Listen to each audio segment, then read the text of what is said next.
Hi అండి, good evening. Welcome back to our channel. అందరూ ఎలా ఉన్నారండి? చూడండి, మేమున్న బిల్డింగు ఎంత హైట్ ఉందో. మేము ఉండేది సెకండ్ ఫ్లోర్ అండి. డైలీ ఏ పని ఉన్నా కిందకి రావాల్సిందే, పైకి ఎక్కాల్సిందే. ఎన్ని స్టెప్స్ చూడండి. రోజుకి కనీసం 10 times 5 times అన్నా ఎక్కి దిగుతాను. మోకాళ్ళు నొప్పి పుడుతున్నాయి, ఇంకా నా వల్ల కావడం లేదు.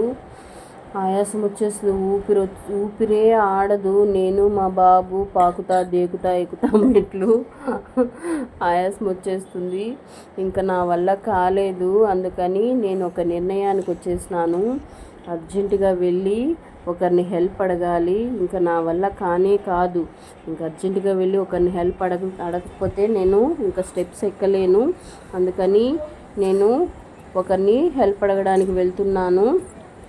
అమ్మ, నా వల్ల కావడం లేదు. చూడండి ఎంత ఆయాసం వచ్చేస్తుందో పైకి ఎక్కలేక. ఎట్టకేలకు పైకి ఎక్కేసాను. ఇప్పుడు వెళ్తున్నాను ఇంట్లోకి. వండి చూపిస్తున్నాను చూడండి. ఇదిగోండి, వచ్చేసాడు డోరేమాన్ గాడు. డోరేమాన్ ప్లీజ్ హెల్ప్ చేయవా? హాయ్ డోరేమాన్, ఎలా ఉన్నావు? బాగున్నావా? మాకు మీ హెల్ప్ కావాలి. మేము డైలీ సెకండ్ ఫ్లోర్ స్టెప్స్ ఎక్కలేకపోతున్నాం డోరేమాన్. నీ పొట్టలో నుంచి ఎనీవేర్ డోర్ ఇచ్చినామంటే దాని హెల్ప్తో డైలీ కిందకి వెళ్ళిపోతాము, పైకి వచ్చేస్తాం డోర్ ఓపెన్ చేసుకొని. ప్లీజ్ డోరేమాన్ హెల్ప్ చేయవా ప్లీజ్?